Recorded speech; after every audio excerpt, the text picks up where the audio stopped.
Yo! Hegassen here, and today we are talking about Caribou. Wet-haired Caribou, but more specifically we're going to be talking about his devil fruit and some of the attributes that his devil fruit has, and some very interesting stuff relating to how his devil fruit could be extremely powerful in the One Piece world. But first, let's get into actually who is Caribou? Who is Wet-haired Caribou? Well, he, like Luffy and like Trafalgar Law and X-Drake and people like that, he is known as a super rookie. So he has achieved super rookie status, which he got by going through Paradise. So obviously him and his pirate crew with his brother Caribou, who's also one of the super rookies as well, they obviously got a big enough reputation to go now into the new world with this title as super rookie. As I was saying, kind of like Luffy and everything, and Bartolomeo. The only difference being that he isn't from the worst generation, he is from 2 years afterwards. So he appeared on Sabaody when Luffy came back and reunited with his crew. He has reappeared in the story numerous times, including, and I will be talking mild spoilers about Wano. So just to let you know now that there will be some small spoilers about Wano coming up. And he sits in an interesting place at the moment within the plot, being one of the few characters that knows that Shirahoshi is in fact the weapon Poseidon. So he clearly is going to play an important role, but we're not really here to talk about his plot in the story and his overall purpose in the story. We're here today to talk about his devil fruit. His devil fruit is the swamp fruit, which is very much like it sounds. It literally lets him turn his body into the swamp, and his devil fruit is a logia. So it's sort of like a paramecia where his body takes on like a swamp-like qualities. He can actually turn into a physical swamp and spread out across the ground, and the appearance that it takes on here is kind of like mud.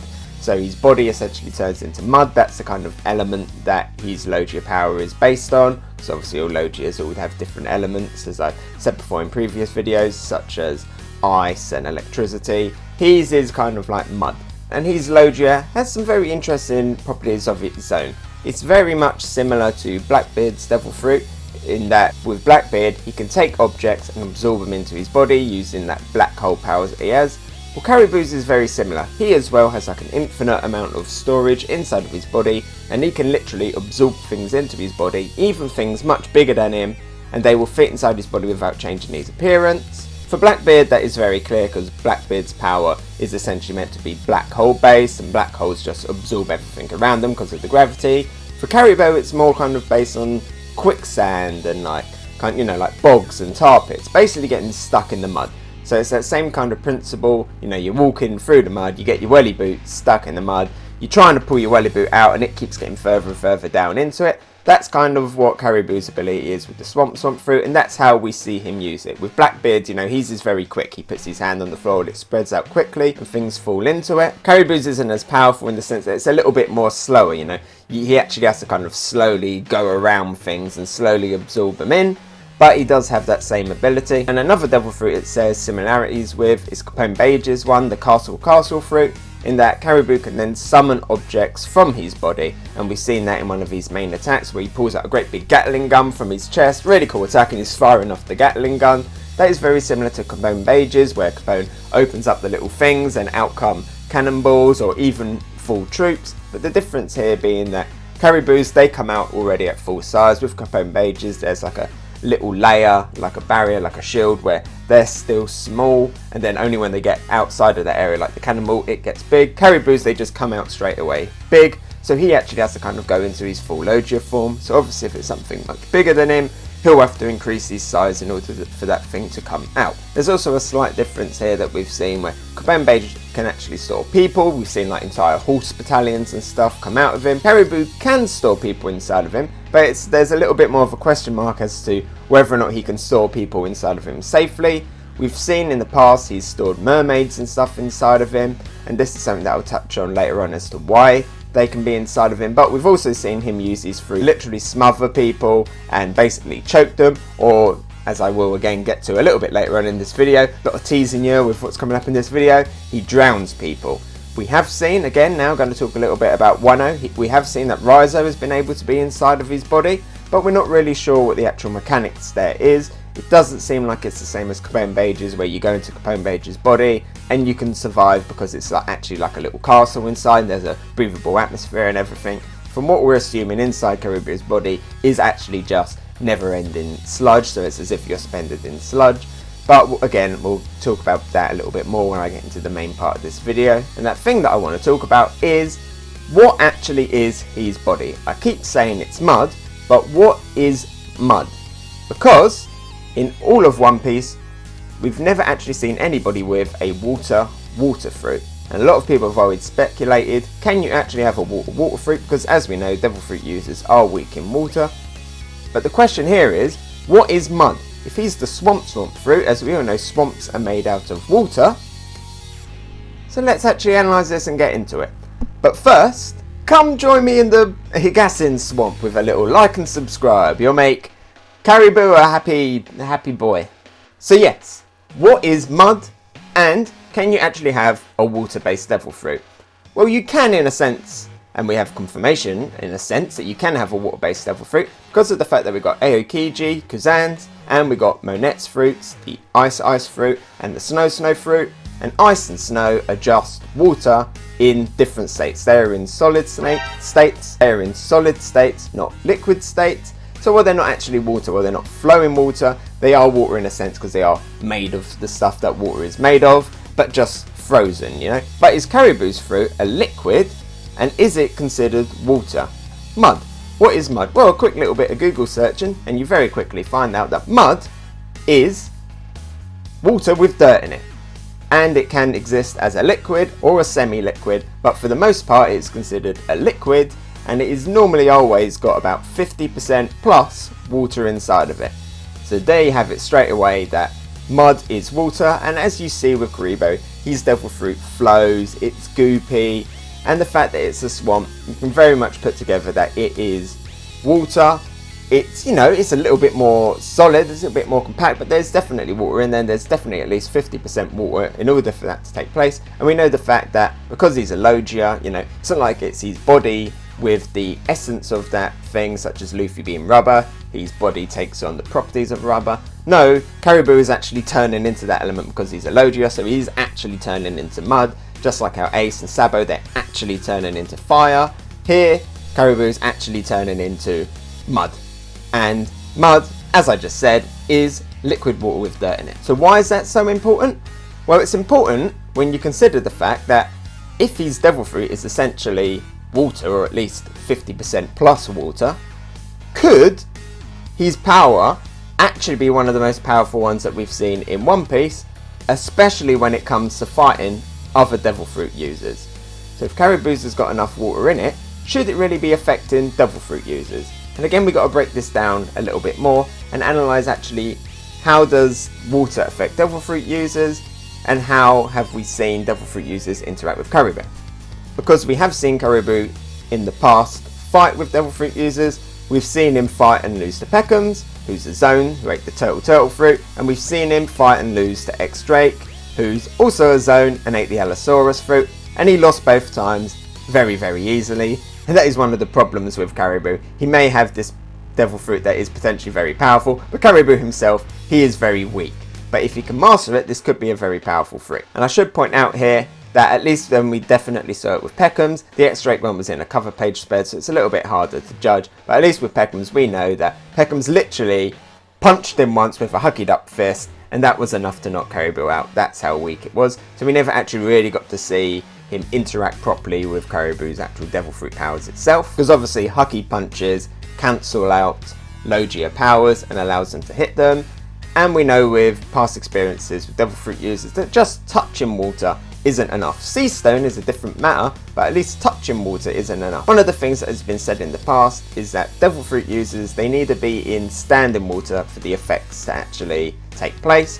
And that's why characters like Luffy and stuff can drink water, they can be fighting in the rain, they can go on Drum Island and they can walk through snow. That's why we're not talking about devil fruit users versus people say Monet and Kuzan, because even though yes, their devil fruits are based on water, they are solid. So, you know, Luffy can walk through snow and he doesn't feel weak. You know, he can be buried up to snow and he's not getting them effects because it's not a body of water. You know, normally Luffy has to be standing in it, and it doesn't have to be seawater, it doesn't have to be salt water, because we've seen him happen in baths and we've seen it happen in hot tubs.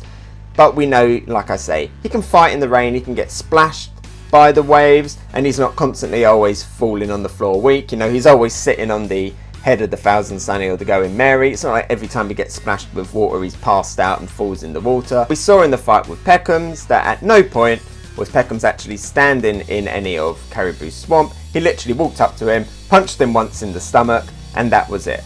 But what would happen if Caribou was able to get the jump on Peckham's, or as Peckham's went in with the punch, he was able to like gloop down some of his body and spread it around his feet?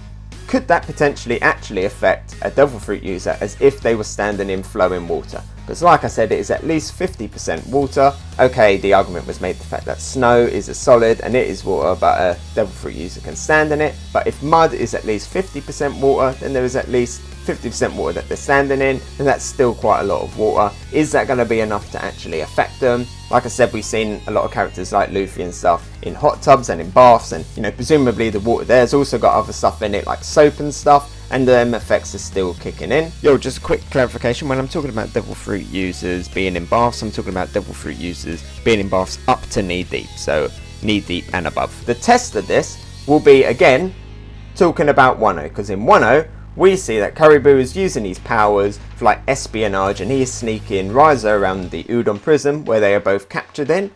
And in one scene we see Raizo pop his head out of Caribou's body, so we know that you can at least survive inside. And the question here is, does Raizo have a Devil Fruit? We've seen that he's got ninjutsu powers, we've seen that he can make shadow clones and stuff, and you know, instantly poof, disappear into a puff of smoke. Is that just kind of standard ninjutsu? Is this some kind of variation of a hockey ability or something else completely different? Or could in fact Raizo have some kind of Devil Fruit? We've never had any confirmation about it, but then to be fair, we haven't really seen Raizo that much so far in the show.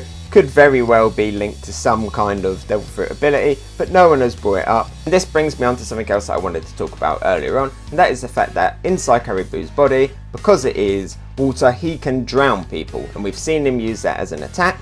So I'm assuming that Raizo is holding his breath, and that explains why the mermaids can survive so long inside of him, because as we know, mermaids, they are amphibious and they can breathe underwater, so it's logical to think that they can breathe inside of Caribou, even if it is just muddy water.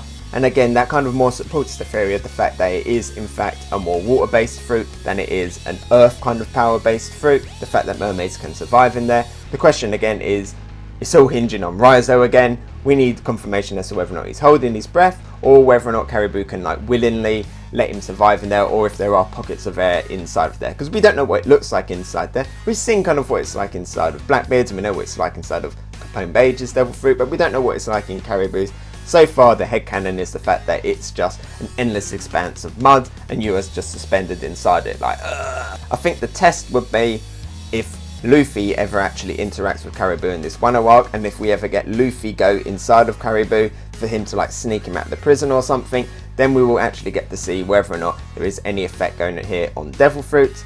And if there is an effect, then again that really could put Caribou's fruit in a very, very powerful position, especially if he ever got stronger, and especially if he ever got Awakening, because Awakening, as we know, lets the user interact more with the environment and turn the environment into the element that their body is based on. And in this case, Caribou could literally make a field of effect and turn the entire area around him into a swamp, and just think how powerful that would be, especially if it weakens Devil Fruit. You know, Peckham's is going in for that punch, Caribou turns the entire floor into a swamp, Peckham's is now standing, you know, could be ankle deep, could be more, in swampy water. He's nullifying his Devil Fruit effects, and even if it's not nullifying his Devil Fruit effects, he's getting pulled down into this like never-ending expanse underneath. Only, I guess, Haki would be able to get you out, but then the question is, once you're inside of it, can you then use your Haki to get out? Not really sure again here, but it could be a very, very powerful Devil Fruit, especially against fodder characters and clearing out entire areas, but could potentially be very, very powerful against Devil Fruit users. And that's it really, that's just what I wanted to talk about. You know, I've been thinking about Caribou because of the fact that he's back in the anime, and I've been thinking about it for a long time as to what actually his Devil Fruit is. I just wanted to throw out some thoughts there about how potentially powerful his Devil Fruit could be, and the fact that we might actually have a water fruit all along without even realising. It just depends as to how the actual properties of his fruit works, and we got to test it out on some more characters, especially Raizo. Looking at you, Raizo. But overall, let me know what you think, and let me know what you think about Caribou. Personally, I really like him. I know there's a lot of people out there that put Caribou up there in as a Straw Hat potential. I'm not really sure about that, you know, but I just don't think he's going to be a Straw Hat because of the fact that I think the next Straw Hat is going to be a woman, or at least I hope it's going to be a woman, because there's way too many guys in it already. We need some more female representation on the Straw Hat crew. And also the fact that he's got his brother still out there. So I think, if anything, Caribou will be another member of the Grand Fleet with the Caribou Pirates and his brother. By the way, his brother, the rest of his crew, they all look like Caribou's brother, Caribou. That's an interesting thing in itself. Is that a devil fruit? Has it got some like duplication ability? Or is it just Oda couldn't be bothered to design everybody individually, so everybody just looks the same? And so yeah, I'm looking forward to seeing more of Caribou in the Wano arc. And more in the story as well. He's obviously very important to the story. He's very much like Weevil in the sense of he's a character that appeared. You didn't really think much of them at the time, but it turns out that they're going to be much more bigger character going forward. As we know, Caribou, he's appeared in multiple arcs. He's again here in Wano, and the fact that he knows about Poseidon, he knows Shirahoshi's secret. So it's clear that he's going to be a very important character going forward, and I'm excited to see more of him. Hey, so thanks for watching. What did you think? Let me know about it in the comments below. And if you enjoyed my video, maybe give it a like, and if you really liked it, why not subscribe? You can follow me on Twitter, Instagram and Twitch. Oh, and here's a related video you might enjoy, and something more fresh. I've been Hegassen, and I'll talk to you next time. Bye!